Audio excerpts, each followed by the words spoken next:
NASCAR Sprint Cup Racing on Fox, presented by AutoZone, is sponsored by Domino's. You got it hot, you got it to your door. Domino's, you got 30 minutes. By Wrangler, makers of Wrangler Jeans Company. New fits, new styles, great comfort. And by Allstate.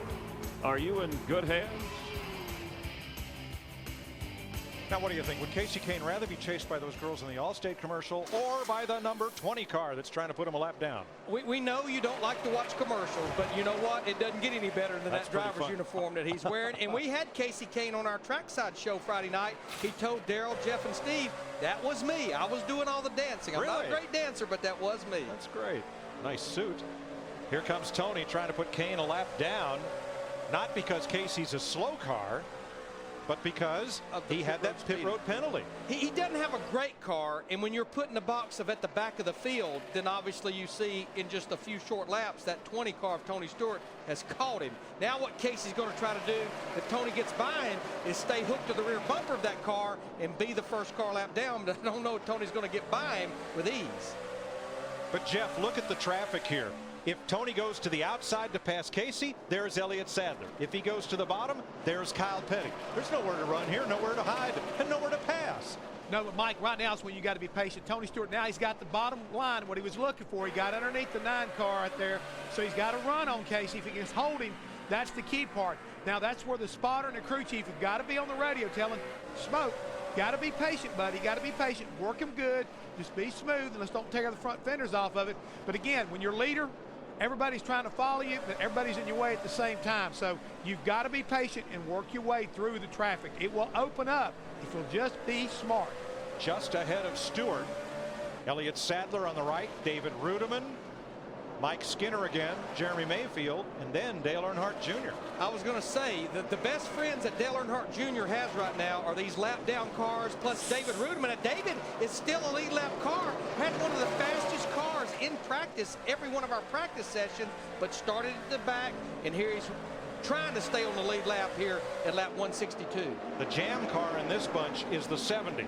Jeremy Mayfield is 2 down and about to go 3. Rudiman trying to get past Mayfield, and they touch.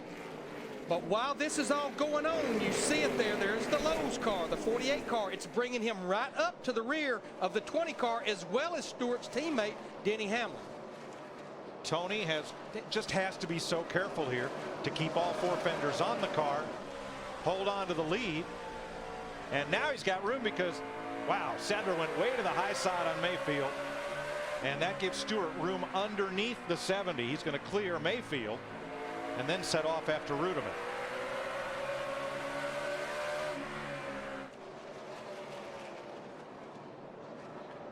And that gave David Rudiman a lot of breathing room, along with Dale Earnhardt Jr., Reed Sorensen, and Kurt Busch, which are the next cars up ahead. But I tell you, we talked about Dale Earnhardt Jr., the 88 car. I've been watching him. He has moved that car all the way up to about 1 lane off the top of the racetrack. Look how he's diamond in the racetrack. You can see him. That's as high as anybody's running right now. Krista? Dale Earnhardt Jr. loves the high line every track he goes to. When I talked to his crew chief, Tony Uri Jr. this morning, he said Jr. wishes he could run up here. We talked about in our practice shows this weekend, there's so much rubber, the marbles that collect up there. You can't really run the high line, but like you just saw, Dale Earnhardt Jr. is pushing it as close as he can. He said on the last run he was a little free in and off, but better in the center of the turns. Trouble for Dale Jarrett, starting his final Sprint Cup points race. Came down the backstretch a lap ago, felt a tire going down, and pitted.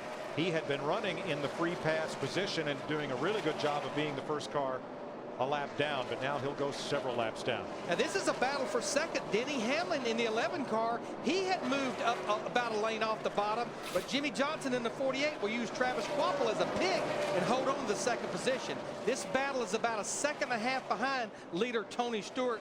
There you see the battle for second on the right and the battle to stay on the lead lap on the left.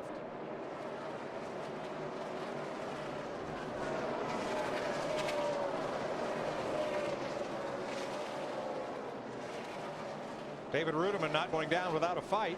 He moves into the 44 at Martinsville. He'll be UPS's new driver, replacing Dale Jarrett. And he's not giving it up. No, he's not. And then Michael McDowell will be going in the 00 car starting at Martinsville. But finally, Ruderman's going to have to give way to Tony Stewart. So right now, Ruderman would be the car to get the free pass should we get the caution. Let's show you what Tony. Stay with him. Get the lunch dog. Nice and smooth. Let's show you what Tony Stewart had to go through. Well, first, here's the battle between Jimmy Johnson and Denny Hamlin once again. Second place changes hands, and Jimmy just lets Hamlin get on by. Watch the 20 and the 26. As Jamie McMurray carried Stewart up the hill. Little contact there. And then with David Ruderman, little contact there. When you're the leader at the Bristol racetrack, you've almost got a bullseye on you because these guys are all fighting for survival, trying to stay on the lead lap. They're going to race you much harder than they will anybody else. 175 laps complete. Tony Stewart leads Denny Hamlin. Packed house at Bristol, Tennessee. Our aerial coverage from DirecTV, your ticket to the most sports in HD. Tony Stewart leads his teammate Denny Hamlin, those Joe Gibbs Toyotas, 1 second apart. And then it's 4 Chevys: Jimmy Johnson, Kevin Harvick, Clint Boyer, Jeff Burton, before Greg Biffle's Ford, Kyle Busch's Camry, Carl Edwards in a Ford, and Jeff Gordon's Chevy, the top 10. First Dodge in the race is 11th. Kenny Schrader having another great Bristol run. This has always been a good track for Kenny Schrader in that 49 car. Of course, that's one of the cars that stayed out a while ago, and those guys that did stay out, they're approaching the 100 lap mark on their tires, but we're almost 200 laps into this race. We've got all 43 cars still out there on the racetrack.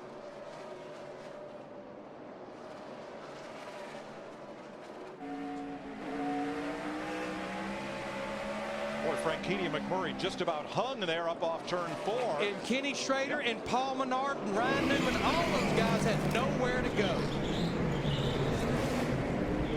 Paul Menard had worked his way up to the 13th position. And Schrader was, what, 11th?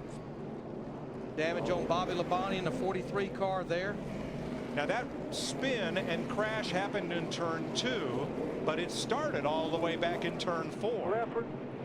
Which is not unusual for Bristol. McMurray can't get going. His luck has just been horrible these last few weeks. Wrong place, wrong time. Now watch the 40 and the 26. Franchitti in the 40 car walked up the racetrack, got into McMurray. And then Franchitti gets into McMurray, nowhere for Schrader to go, and then there they just start stacking him in. As he turned out on them, they just start stacking in behind him. It looked like they had it all straightened out, and then somebody made a sharp left turn, and they got together again.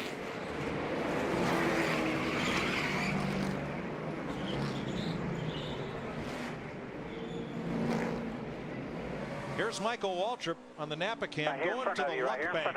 Keep digging. No caution. Go low. Go low. Go low. Go higher. There you go. Keep going. Caution's out. Caution's out. Yeah, your other low.